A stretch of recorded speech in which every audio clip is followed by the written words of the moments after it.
American way. Throwing bets like haymakers. UFC fight night, no faking these heartbreakers. Punch stats, bankrolls, the scorecards never fold. 8 off 21 sports talking bold like this catch and go. Eric saying underdogs got swagger. Weight counter champs got a granite jaw, won't stagger. Money on the line, bets as sharp as a dagger. Hot tops, bling, flashing lights, heavyweight bagger. Ed off 21, clash of minds. No surprise, Eric Blade in the ring, shouting hard, shooting high. Fight night dreams, cold cash gleam in their eyes. Betting broad, UFC calls on the podcast sky. We've reached the part of the podcast where we're talking some UFC Las Vegas 100. And who better to come on than Wade from Top Flight Picks. Wade, how are you doing today, my man? We are doing fantastic. We have a loaded sports card tonight, so ready to get excited for tonight. And then we got UFC tomorrow, man. Ready to kick some ass. Yeah, I guess I got some college football going. I got some college basketball bet. Yeah, and let's dive into this UFC sneaky good fight card. I think there's going to be some fights that could surprise. We each have 3 bets. You're going to start us off with your first bet. What is your first bet, my man? I did a 2-leg on Bet 365 for minus 124. Damon Blackshear with Rainer de Ridder. A lot of favorites in this card. Kind of hard to find good pairings, to find good odds. This was probably the best odds I could find of any pairings that I put together. I just think that Blackshear is going to be able to overwhelm Stamen. I think he's got too much speed, too much power. I think he'll be able to grapple well with Stamen. I think he'll be able to take him down. He averages 2.33 takedowns per fight. He's got a 66% takedown defense. I respect Stamen, but I just think Blackshear coming off of a knockout, scary to take guys coming off knockouts, but I just think he's going to be the faster guy here. I think he'll have the quicker moves, and I think he'll end up either getting a KO finish or he'll win a decision here. And then de Ridder, that's a tough one. Most old heads are probably going to be on Mearshard here. Mearshard for a submission, sprinkle on that. Probably isn't a bad move. But de Ridder is experienced, as we've seen in his in the other. I'm drawing a blank on the division. He was five. Was he in one? Yeah. So he was a champion over there, and I just think where Mearshard's really good at is on the ground, and that's where de Ridder kind of makes his name. So I think de Ridder will control the ground game. I think he'll control the time, and I think he'll find enough damage, and he will escape any submissions from Mearshard. And I don't think he'll be damaged on the feet either. So I put those two together for a minus 124. I like it. My next one, I'm going to Segura plus 215. Look, we have no idea what to expect from Claudia. She's taken this fight on short notice.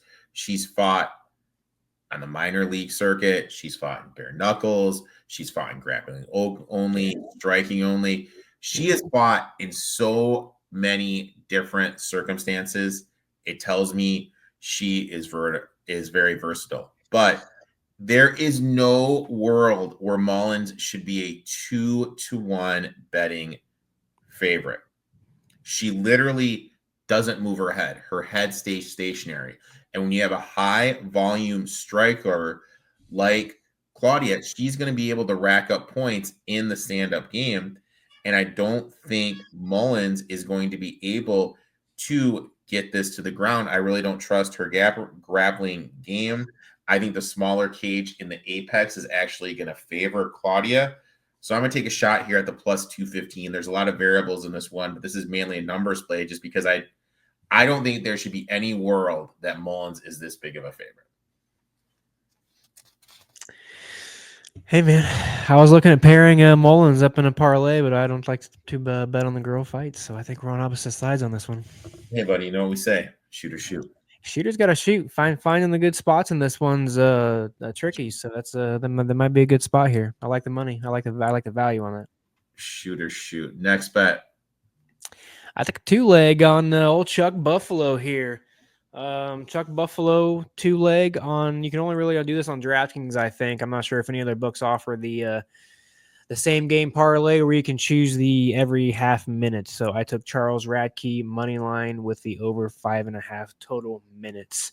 I debated this all week because I really honestly do not like to bet against fighters like Matthew Simmelsberger, who is probably fighting for his contract here. He's on a 3-fight losing streak, and he's lost 4 or 5 of his last 6 fights.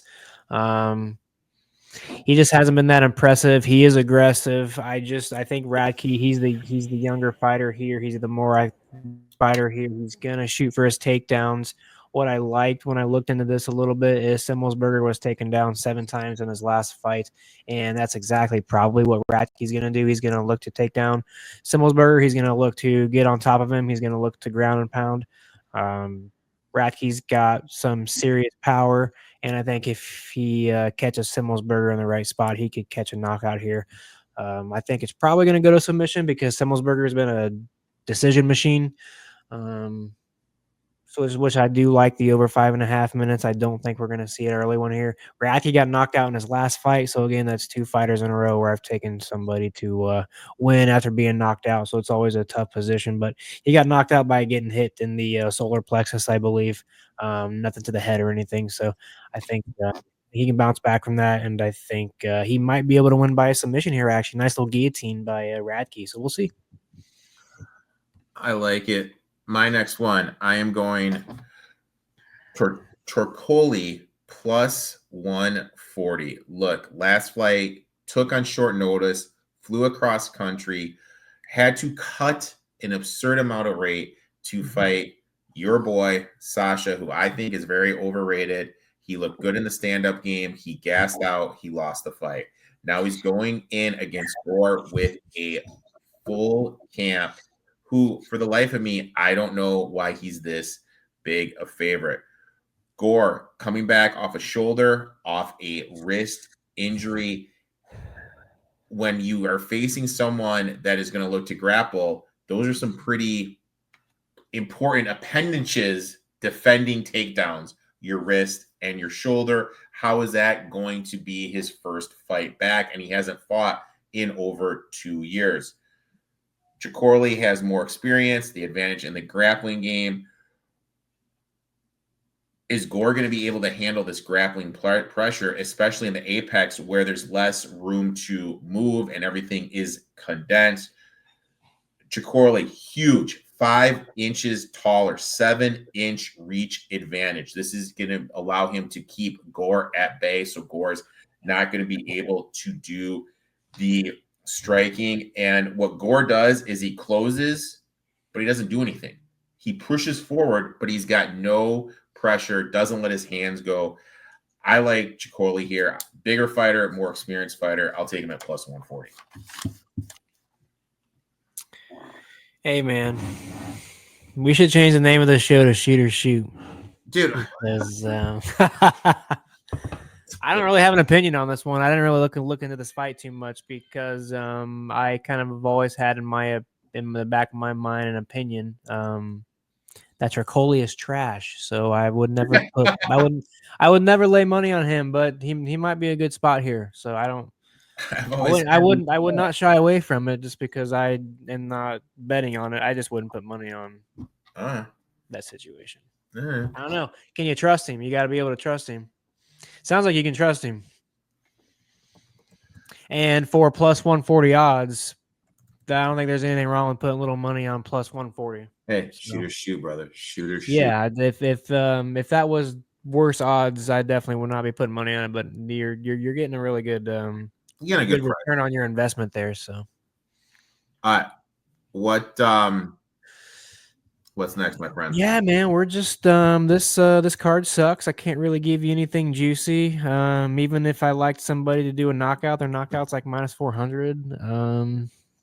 I had a 2-leg that one of the fights got canceled, so that kind of removed what I could do.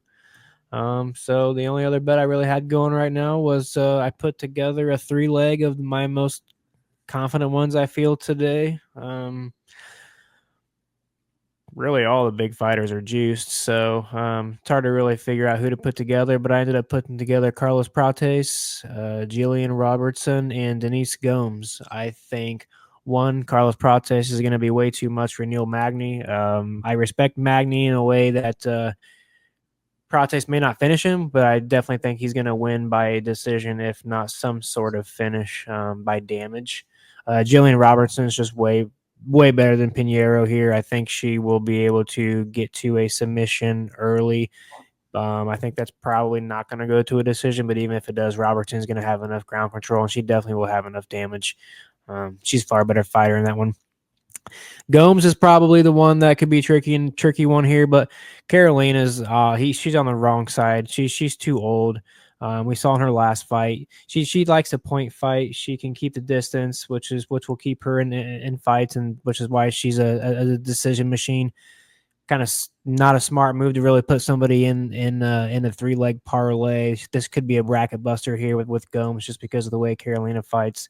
And you really don't ever want to go to a decision with the UFC. You just don't know what the judges are going to do. But I think Gomes is just too much here. She's a younger fighter. She'll do more damage.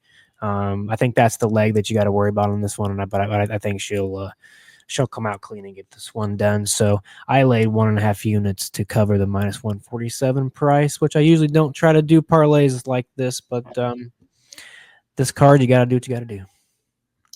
Hey, buddy, you know what we say here, right? Oh, what did you do? Life is a numbers game, right? You will miss 100% of the shots you don't take. I am going Roberson via decision plus 270. Women's strawweight fights go to decision 67% of the time. What? Yeah. It should be like 86% of the time. That is the most by far. That's got to be more than that. No, I'm looking at dude, 67. That seems low, but all right. Most by far. Like not even close. Oh, yeah. Well, that's why I use them, buddy. And she is -105 to win by submission. Now, look, I get it. Luna lost to my girl, Angela Hill, via submission. Yeah. It was funky how she got caught. She dove in. Hill caught her in the guillotine. She tapped out. Yep. Full transparency, what I do, and you know what? If this makes me a creepy guy, I'm sorry. But I look at these fighters' IG accounts to see their training because all of them are so into posting themselves working out to see how in shape they are. Luna's putting in work, man. You can see her defending the takedowns. She looks in better shape, better cardio. Takedown defense looks insanely better. I don't think she's going to be caught in a takedown here. And if she does, she's been working on her grappling enough. In her submission defense, I don't think she's going to tap out. Roberson will push forward. She'll look to apply pressure. I think that Luna is going to be able to keep this on the feet for at least 1, maybe 2 rounds. Roberson's going to have to rely on some grappling. She's obviously, I feel, going to have some top control. This is going to lead to her winning by decision plus 270, big dog. You don't think so? No, I don't hate it. It's